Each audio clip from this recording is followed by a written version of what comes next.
Welcome बच्चों, आपका मेरे channel science classes by doctor Kumkum Saxena में बहुत स्वागत है। और हम इस समय चल रहे हैं ध्वनि का चैप्टर 9th क्लास का जो 13वां चैप्टर है उसको कंप्लीट करने में लगे हुए हैं। और दूर बैठ के मेरी क्लासेस को बच्चों आनंद लीजिए। और इसमें आपको कुछ नहीं देना है, फ्री क्लासेस हैं, ऑनलाइन क्लासेस है मेरी। आपसे मैं रिक्वेस्ट करूँगी कि आप अवश्य देखें और लाभ प्राप्त करें। न्यूमेरिकल्स पर हम चल रहे हैं। वायु में दो ध्वनि तरंगों की आवृत्तियों का अनुपात 4:3 है। बताइए कि तरंग दैर्ध्य का अनुपात क्या होगा। तो चार तरंग आवृत्ति क्या कहलाती है? N1:N2। ये कितनी दी है? पहले 4 लिखा है तो N1 हो जाएगी 4 और N2 हो जाएगी 3, 4:3। और हमें निकालना क्या है? हमें निकालना है λ1 और λ2। हमें क्या ज्ञात करना है? λ1 अनुपात λ2 हमें ज्ञात करो, है ना। ये चीज़ हमको निकालनी है। आपको भी पता है कि क्या फार्मूला होता है ये है, B = n लैम्डा होता है। B = n लैम्डा के अनुसार, B = n लैम्डा के अकॉर्डिंगली हम क्या करेंगे कि हम जब n1 λ1 करेंगे, n1 λ1 तो ये हो जाएगी n1 λ1 बराबर हो जाएगा n2 λ2। और हमें ज्ञात करना है λ1/λ2। तो λ1/λ2 हो जाएगा λ1/λ2। ये इधर आ गया, λ1/λ2 हो जाएगा। हमें n2 और n1 ज्ञात है, तो ये हमारा हो जाएगा λ1/λ2 हो जाएगा उल्टा इसका, यानी ये इधर आ गया तो ये इधर आ जाएगा। बराबर के निशान के अगर हमने इसको इधर ले लिया है नीचे, तो ये इधर आके इधर नीचे आएगा n2/n1। जैसा कि आपने देखा है n2 कितना दिया है? 4 दिया है। तो ये और आपका n1 4 है और n2 है आपका 3, है ना। तो ये हो जाएगा n2/n1 हो जाएगा 3/4। ठीक है, तो इनका रेशियो क्या हो जाएगा? इनका रेशियो भी यही हो जाएगा 3:4। इस तरीके का बहुत छोटा सवाल आएगा और इसको आपको निकालना है, सॉल्व करना है। अब इसका उल्टा हमने अभी क्या ज्ञात करा? हमने λ1/λ2 यानी आवृत्ति हमने क्या ज्ञात करा? हमने ध्वनि तरंगों का, हमने तरंग दैर्ध्य का अनुपात ज्ञात करा। क्या करा?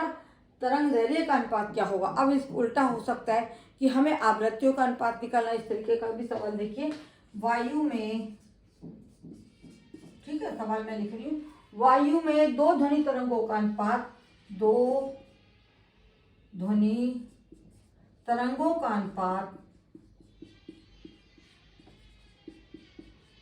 कितना दिया है? वायु में दो ध्वनि तरंगों का अनुपात, यानी तरंग का अनुपात क्या हो जाएगा तुम्हारा?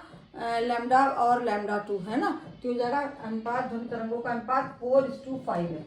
ये कितना है? 4:5 है। तो इनकी आवृत्तियों का अनुपात क्या होगा? इनकी आवृत्तियों का अनुपात ज्ञात करो। इनकी आवृत्तियों का अनुपात ज्ञात करो, अनुपात ज्ञात करो। ये सवाल उल्टा हो गया। पहले हमने λ1 और λ2 ज्ञात करा और अब हमको क्या करना है? हमें आवृत्तियों का अनुपात ज्ञात करना है। सेम फार्मूला लगाएंगे तो λ1/λ2 जो है हमारा कितना है? λ1/λ2 हो गया λ1/λ2, है ना। ये क्या है? λ1 कितना है? ध्वनि तरंगों का अनुपात λ1 4 दिया है और ये दिया है 5। ये हो जाएगा 4:5 यानी बराबर 4:5। λ1/λ2 हो गया 4:5। और हमें ज्ञात क्या करना है? हमें n1:n2 हमें ज्ञात करना है। हमें आवृत्तियों का अनुपात ज्ञात करना है और आवृत्तियों का अनुपात निकालने के लिए आप फार्मूला वही लगाएंगे, λ1/λ2 n1/n2 निकालना है। तो उल्टा हो जाएगा, n1/n2 हो जाएगा n1/n2 बराबर हो जाएगा λ2/λ1। ठीक है, λ1 कितना दिया है? λ1 है इसमें 4 और λ2 है इसमें 5। ठीक है, तो इसका उल्टा हो जाएगा, यानी n1/n2 हो जाएगा 5/4, 5/4। तो ये आपका निकल आया 5:4। बिल्कुल सरल सवाल है, उल्टा रखा जाएगा। λ1/λ2 हो जाता है λ1/λ2 बराबर n2/n1। और हमें n1/n2 निकालना है, तो ये हो जाएगा λ2/λ1। और ये 5 और 4, ये हो जाएगा 5:4। इस तरीके के छोटे छोटे सवाल अवश्य आएंगे जिन्हें आपको हल करना है, देखना है, समझना है और मेरे चैनल को देखते रहिए, आपको बहुत लाभ मिलेगा। और अवश्य अपने अन्य स्टूडेंट्स को शेयर करिए और उन्हें बताइए कि ये क्या हैं, क्या सवाल हैं, कैसे आएंगे। बिल्कुल छोटे छोटे इस तरीके के सवाल, केवल उलटना है आपको, केवल फार्मूला आपको याद रखना है, B=N लैम्डा। ठीक, तो इस तरीके के सवालों को आप अवश्य हल करें और आपको अवश्य इस बोर्ड में अवश्य मिलेगा इस तरीके का सवाल, या आपके जो पेपर 9th के होंगे उसमें भी इस तरीके का सवाल अवश्य आएगा। मेरे चैनल को देखने के लिए धन्यवाद।